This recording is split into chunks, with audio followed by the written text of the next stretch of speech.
नमस्ते छात्रों, आप सभी का डीएवी श्री विष्णु विद्या निकेतन में हार्दिक स्वागत है। मेरा नाम टी संतोष, कक्षा 10वीं, विषय हिंदी और पाठ है लोकगीत। इसके हम 2 भाग देख चुके हैं, तो इसी पाठ को हम पूरा करेंगे इस भाग में।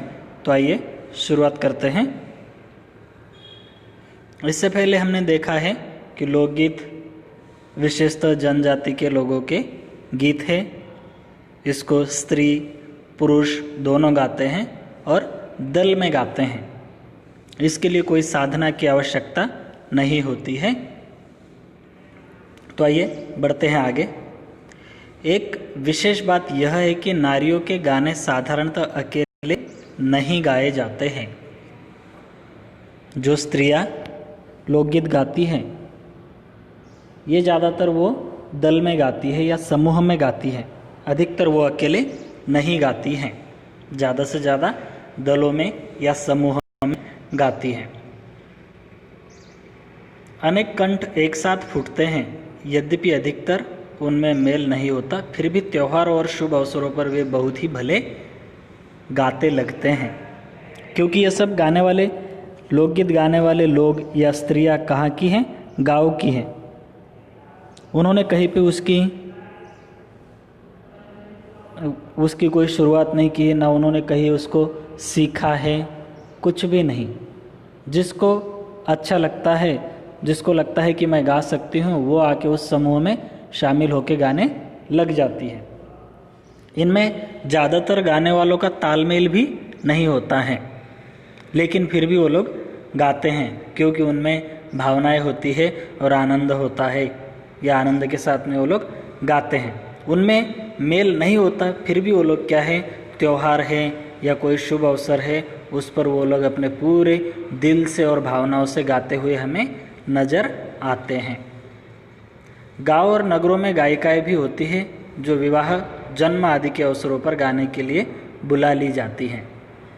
गाँव में गायिकाएं, जो सबसे अच्छा गाता हो गाँव में, उसको गाँव वाले अपने आप घोषित कर लेते हैं कि ये हमारे गाँव की अच्छी गायिका या गायक है। अगर कुछ विशेष अवसर होता है, त्यौहार होता है, पर्व होता है, शुभ कार्य होता है, तो उस समय उनको वहाँ पर गाने के लिए बुला लिया जाता है। सभी ऋतुओं में स्त्रियां उल्लासित होकर दल बांधकर गाती हैं। सभी ऋतुओं में, ऐसे कुछ नहीं है कि कोई वर्षा ऋतु है या ग्रीष्म ऋतु है या शीत ऋतु है, किसी स्पेशल में नहीं। हर ऋतु में, कोई भी ऋतु हो, उस ऋतु में स्त्रियां पूरे उल्लासित आनंद के साथ में दल बांधकर या समूह के साथ में या ग्रुप के साथ में गाती हैं। पर होली, बरसात की कजरी आदि तो उनकी अपनी चीज़ है जो सुनते ही बनती है। होली में जोगीरा सारा रारा, यह बहुत ही प्रसिद्ध लोकगीत है।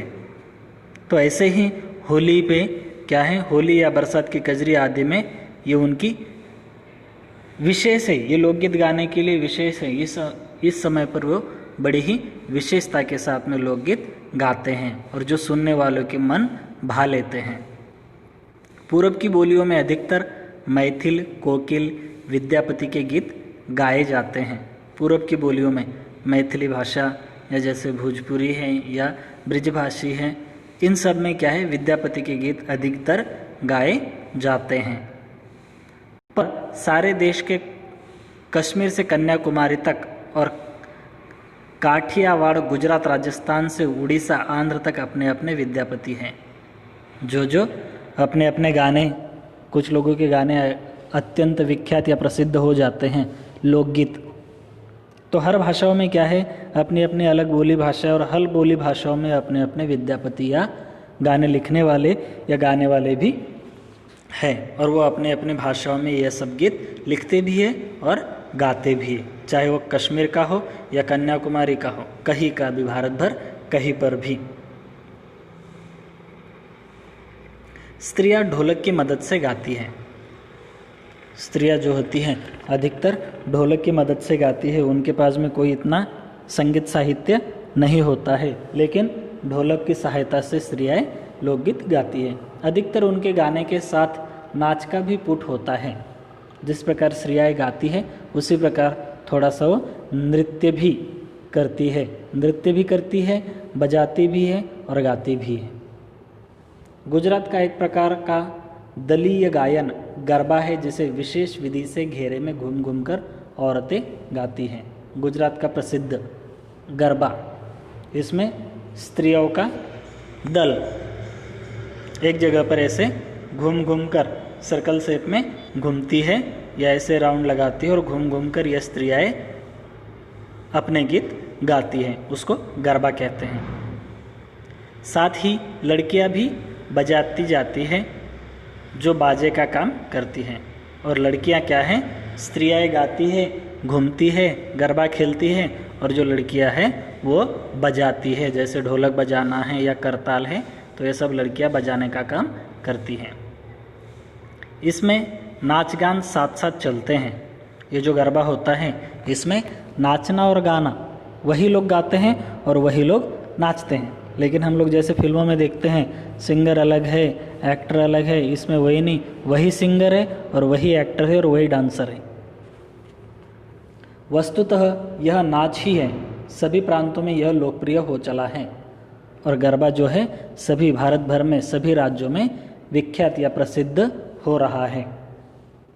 इसी प्रकार होली के अवसर पर ब्रज के रसिया चलता है, जिसे दल के दल लोग गाते हैं, स्त्रियां विशेष तौर पर। इसी प्रकार ब्रज में या वृंदावन में यह सब होली के अवसर पर ब्रज के रसिया या जोगिरा, सारा रारा, ये सब जो लोकगीत हैं ये वहाँ के लोग दल के दल मतलब समूह समूह बनाकर लोग गाते हैं और स्त्रियां विशेष तौर पर, स्त्रियां भी इसको विशेष तौर पर गाती है होली के शुभ अवसर पर। गाँव के गीतों के वास्तव में अनंत प्रकार है। जो लोकगीत हैं इसके वास्तव में क्या है, अनंत प्रकार है, एक प्रकार का नहीं है। जितनी बोली भाषाएं हैं या जितने प्रांत हैं, जितनी बोली भाषाएं अलग अलग प्रांत में, एक प्रांत में बहुत सारी बोली भाषाएं बोली जाती हैं, उसी प्रकार उतने ही लोकगीत बनते हैं। जितने लोग बोली भाषाएं बोलते हैं उतने लोकगीत। जीवन जहाँ इठला इठला कर लहराता है, वहाँ भला आनंद के स्रोतों की कमी हो सकती है। इस भारतवर्ष में लोग इतने खुशी से रहते हैं, मिलजुल कर रहते हैं, हमेशा खुश दिखाई देते हैं, तो वहाँ पर आनंद के स्रोतों की या जिससे आनंद मिले ऐसे स्रोतों की कोई कमतरता नहीं है, क्योंकि लोग हमेशा से खुश नज़र आते हैं और खुशी के कारण सभी आनंद के स्रोतों में सहभागी होते हैं। उद्यम जीवन के ही वहाँ के अनंत संख्यक गाने प्रतीक हैं। उद्यम जीवन के ही वहाँ के अनंत संख्यक गाने क्या है, प्रतीक हैं। भारतवर्ष में यहाँ के लोकगीत भी अपना विशेष स्थान रखते हैं। लोकगीत भी बहुत विशेष यहाँ के प्रतीक माने जाते हैं या प्रमुख है या विख्यात हैं। तो इस भाग में बस इतना ही, मिलते हैं अगले भाग में, तब तक के लिए धन्यवाद।